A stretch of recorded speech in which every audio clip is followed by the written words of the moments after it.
Hello, Geminis, and welcome back to Deku Tarot and to your mid-October reading.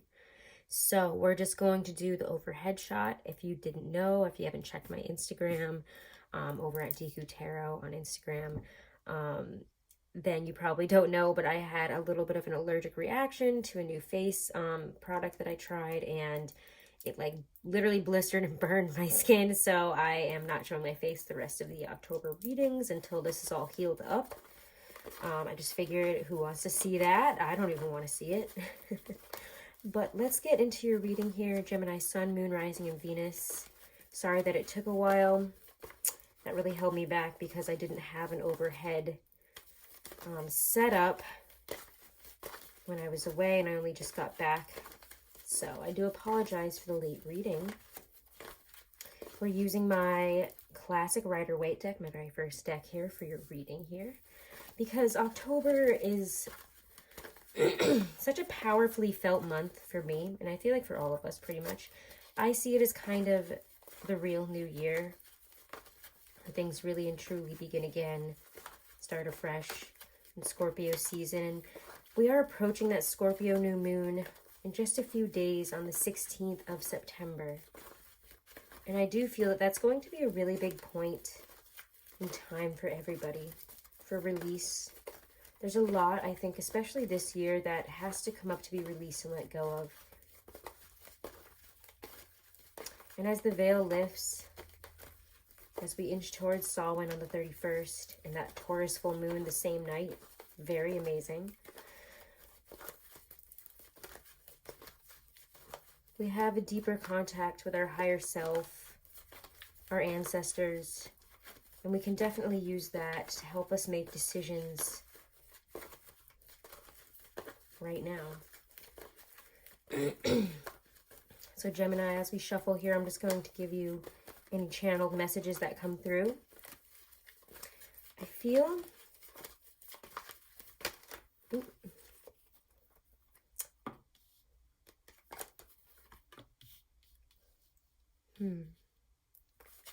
I recognize those came out. Anyways, I feel that you guys are realizing your ability to juggle, or realizing really that your ability to juggle many different situations and responsibilities, especially at work, has taken a toll on you.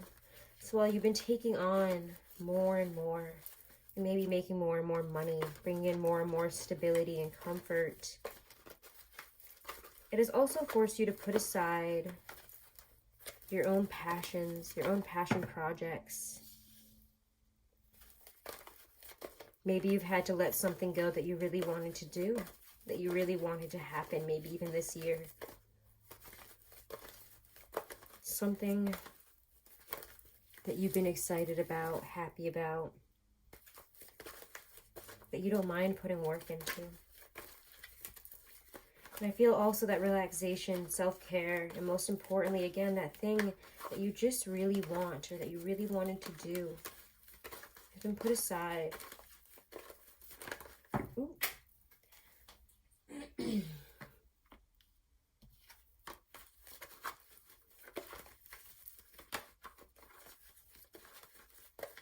And your lack of drive to put towards this is really... And again, I'm doing this on like the day that Mercury turns retrograde. I think it's like today or tomorrow. It's just, you guys know how I get when Mercury goes retrograde. It's going retrograde in Scorpio, so just bear with me on my speech here. I don't mean to sound like Yoda talking backwards or stuttering over my words, stumbling over them. Feels again like you don't have the energy, like I was just saying, to really throw at this, and it's been very detrimental to you inside. And maybe, and not even maybe, I don't feel honestly that you're showing that side of what this is doing to you internally to anybody else, really. It's not an outward show of emotions, but I do think that the people that are close to you have already picked up on it. You're getting maybe back into negative habits. I don't mean like super detrimental ones, but ones that come up when you're not at your most well-rested, healthy, grounded. And you could be snapping at people, going about things in the wrong way. when really we need to work together and treat us and our own life, you know, our own desires, what we really want, with love, with care, with optimism and effort. So you've been following the path ahead of you, really taking on what is given to you, no matter how much. Ooh. Too many cards. They're all face down. Give me a second here. Always jumping on the ground. And again, not really thinking hard on how taking on this much will be affecting you when you take it on in the moment. It's just okay. Just what I do. It's what I'm known for. But you have to know when to say no. And it's like you just can't stop. Maybe what you've committed to is something that you can't really go back on without making a detrimental ending to a job or a situation. And again, this feels very work-focused, work-heavy here. But you have something else, I feel, very deeply that you're attached to. An idea, a passion, something that you really love, and you haven't been able to put what you want into it. Effort, the energy, the time. And it's because of all these other commitments.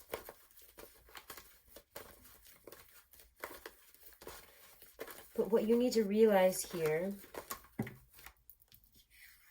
and I don't know if he's upright or reversed. We're going to look at him reversed first. Interesting.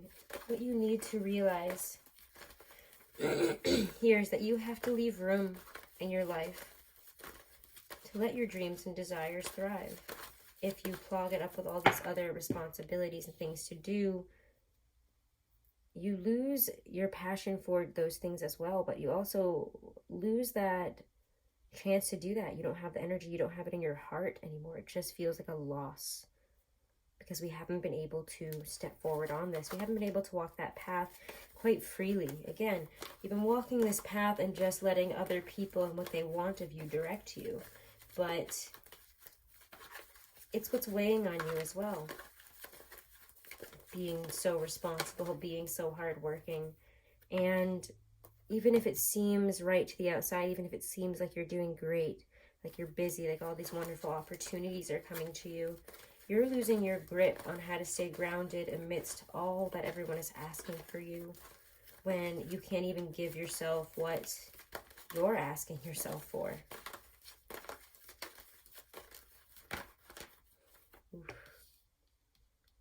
And again, we haven't brought this out.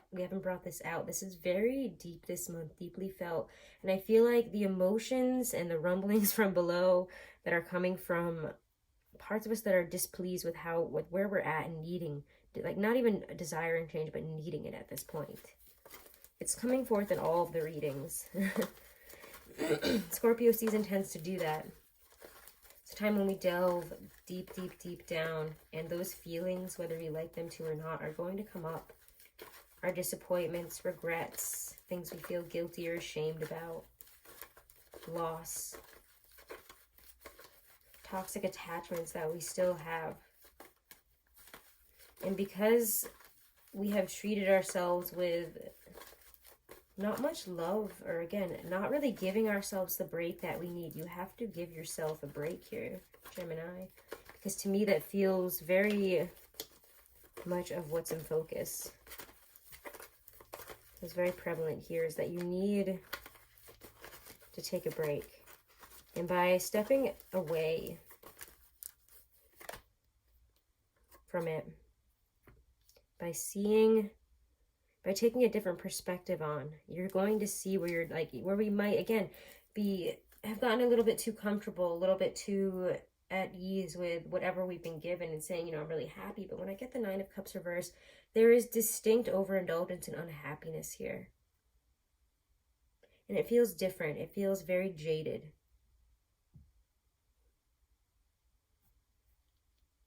That attachment that I once had with this position, with having all these responsibilities, of being this busy, successful person, has really shown me that it's not really, that's not what it's about here. That's not what I'm about. That's not how I feel. as I'm doing this and as I'm appearing to everybody else in this way, I'm not feeling that way. I don't, like, there's no stability here in this reading. The Ten of Pentacles is there. So yeah, we have the money. Your family is probably extremely proud of you. There's a lot of people that are relying on you. Maybe that's why we stay.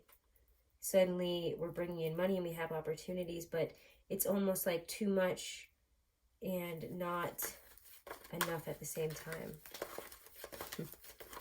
You know exactly what that means.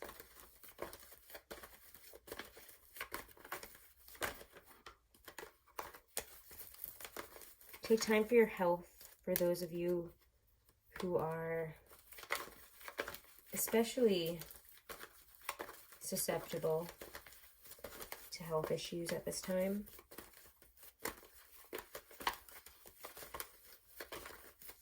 Take care of yourself.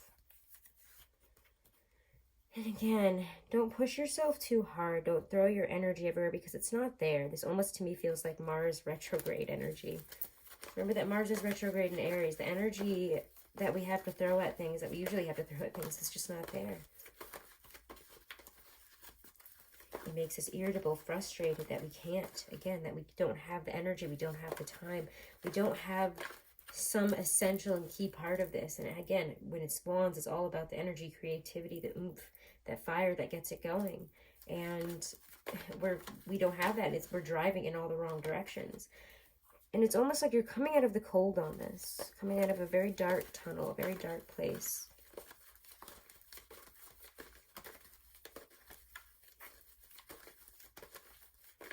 A place of lack, of an inability to ask for help. And it's like, again, internally you've been feeling this. And I want to say it's probably been a little bit of time that we've been in this and that we've reached this really low point, but you're coming out of it. It's a lot like almost that energy in the Taurus reading of, you know, resurfacing after diving very, very deep. That refreshing kind of resurfacing that we see. Yeah. And we have to start being like the Empress, embodying that kind of energy of knowing that what we manifest, what we want will come to us. And we don't need to be putting in so much energy, so much time, taking on so much. We have to start also driving that towards ourselves, and we will see ourselves thrive. But know how to delegate responsibilities. If it's too much, ask for help. Tell your boss that you can't do all this. There has to be a break given to you at some point here, so that you can heal, so that you can get yourself again back in balance. The light at the end of a very long, dark tunnel is here. But it's really all about how you choose to, I don't want to like sound stupid with it, but how you choose to organize your life right now. How you choose to prioritize your life, your happiness, your goals, and then other things. Because you're doing fine in other ways, and I don't think, if anybody gets upset with you for this, I think it's very silly, because you've obviously provided the people around you with a lot of sustenance, a lot of stability, a lot of security, especially financially, in terms of home, food, love, all the physical things there. So don't feel bad taking on, you know, deciding to do something for yourself, deciding to, you know, choose when to stop fighting. I know this is very messy, but you guys know how it goes when I do the overhead readings. And these cards are all a bit bent because they've been submerged in water, had water thrown on them like many times. But they're my favorite in the old deck, and I will never stop with them. They're great. But yeah, it's about whether, you know, you want to take this as a defeat or you want to walk away from a fight before it becomes any more of a loss for you. You have to take the reins in your hand. The Chariot came up reversed a few times behind some cards as well. And that feels very prevalent right here. Don't let anybody else take the reins in your life. Don't let anybody else take the wheel. You get to decide where you're going. You get to decide what you're doing. You get to make the choices. Don't forget that. You have one life to live. Make your own choices for yourself and your own happiness. And stop thinking so much on everybody about, oh my God, English, Helen, about everybody else and what they, you know, how their lives hinge on your decisions. It shouldn't be that way. All right. Let's pull some oracles. Love also, again, like I said, looks very good, but you have to be willing, again, to talk about these things for sure. Because especially if they're part of what keeps you stuck in, you know, taking on all this and living this specific life that you just are not really, you're very disillusioned with right now. You just don't have the energy for it. You don't have it in you. And you also feel like you don't have the energy to go the other way, but you do. So open up about it, talk about it, do what you have to do to heal, take a day off, write, journal, do what makes you feel grounded and what helps you find peace and harmony right now. And allow your desires and what you really want to grow into something real. Let's get the oracle cards, Gemini. Like I said, love doesn't look bad at all. But are you ready to resurface? I think so. You ready to come up for air? Weird thing to say to an air sign. All right, advice and guidance for my Geminis. This is from the Halloween Oracle by Stacey DeMarco. Wow, what a couple of cards. You guys get 2. Love it. Illumination. Skull of Light, and of course joy was the first one that I saw. Needing you to be, again, joyful and present really in the moment. Find your joy, find your peace, put energy and effort into that. It's just as important as other things, okay? Just as important as your responsibilities, it's also a responsibility you have to yourself. So, should the Skull of Light enter your life, know that it is time to open yourself fully to the clarity of bright illumination.